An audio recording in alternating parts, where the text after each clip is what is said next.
Good evening, I'm Elena Verdine and welcome to The 7. Let's get a look at the big 7 stories right now, and topping the list with some families losing SNAP benefits during the government shutdown. Local organizations in Hamblen County are stepping up to help fill the gap, making sure that no one goes without food or basic necessities. At Central Services, families are turning to the center for help with groceries, clothing, and even baby formula. And just down the road, the Daily Bread Community Kitchen is serving up hot lunches 6 days a week, no paperwork and no questions asked. Leaders say they're seeing more working families who rely on this kind of support to get by. Certainly the need has always been there, but I think that with the government shutdown and that piece kind of looming, people are trying to be proactive and get ahead of that. So certainly we've seen an uptick in the last few weeks. And while federal aid remains uncertain, community partners here say they'll keep serving their neighbors one meal and one family at a time. And we are on your side tonight with a list of locations where you can find free food in East Tennessee as SNAP benefits lapse. To find it, you can find the story over on WATE.com. Meanwhile, Governor Bill Lee has announced Tennessee has launched a website to connect people with nutritional resources and volunteer opportunities amid the government shutdown. Governor Lee says because the SNAP program is federally funded and operated, Tennessee is unable to utilize state dollars to provide the benefit, as states don't have a mechanism to load benefits onto customer cards. Tennesseans can visit feedtn.org to connect with resources. By entering your zip code, you can find local food distribution and volunteer opportunities. You can also contribute with food donations or financial gifts. Next now on The 7, as the Vols gear up to play back at home this weekend, another project is going on behind the scenes at Neyland, and it's helping families with food insecurity. According to United Way of Greater Knoxville, they have teamed up with restaurants inside the stadium to help and bring food to families that is left over after the game.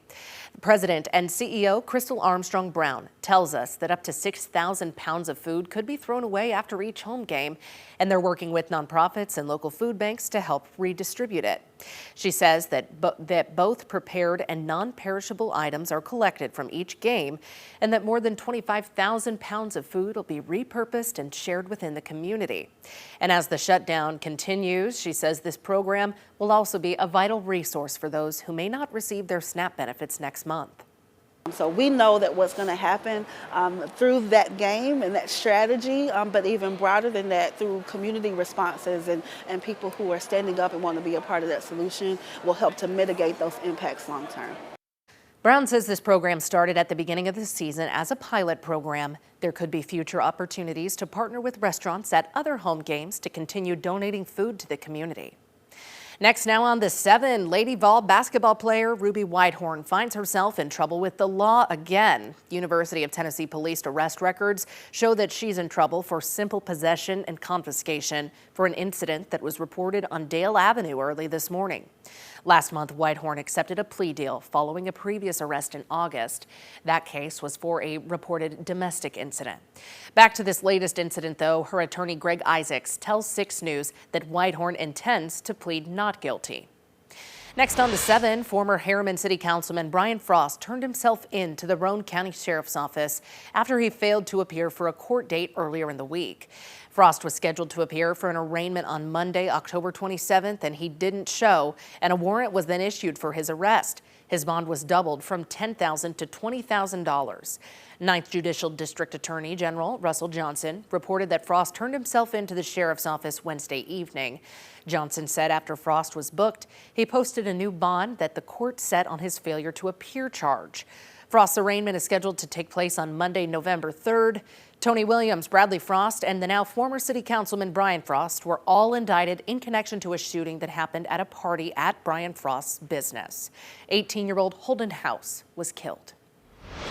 Next now on The 7, after a chase, Sevierville police have arrested a man wanted in connection with a shooting in Pigeon Forge. Police say the driver sped through a Food City parking lot before being forced off the road in the Bell Meadows neighborhood. Officers say the man ran, tossed drugs and a gun, and was caught after a search with canines. Well, now he's facing some charges, including evading arrest and reckless endangerment. Next on the 7, a Tennessee nonprofit is getting ready to head to Jamaica so they can help with the relief effort from Hurricane Melissa. These volunteers at Beacon Rescue are no strangers to disaster response.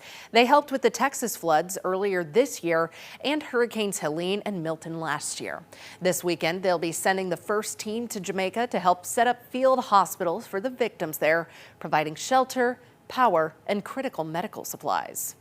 On the medical side of things, with these hospitals just being obliterated with these storms that pass through, pharmaceutical stuff is going to be huge, medical equipment, even just simple stuff like bandages for your basic, triage type stuff. Beacon Rescue is taking donations to help with the relief effort, as well as volunteers, particularly anyone with a medical background.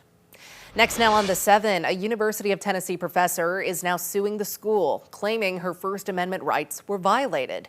Dr. Tamar Sherinian filed a federal lawsuit yesterday, saying UT retaliated against her for a private Facebook comment about conservative activist Charlie Kirk. The suit names Chancellor Dondi Plowman, UT System President Randy Boyd, and Faculty Senate President Charles Noble. Sherinian says she was speaking as a private citizen and never referenced UT. She's seeking reinstatement, damages, and protection from further retaliation. Back in September, UT placed Sherinian on administrative leave after she wrote, quote, "The world is better off without Charlie Kirk in it." She later apologized, saying her words were ineloquent and heartless, but denied endorsing violence. The university has not commented on the lawsuit. A jury trial has been requested.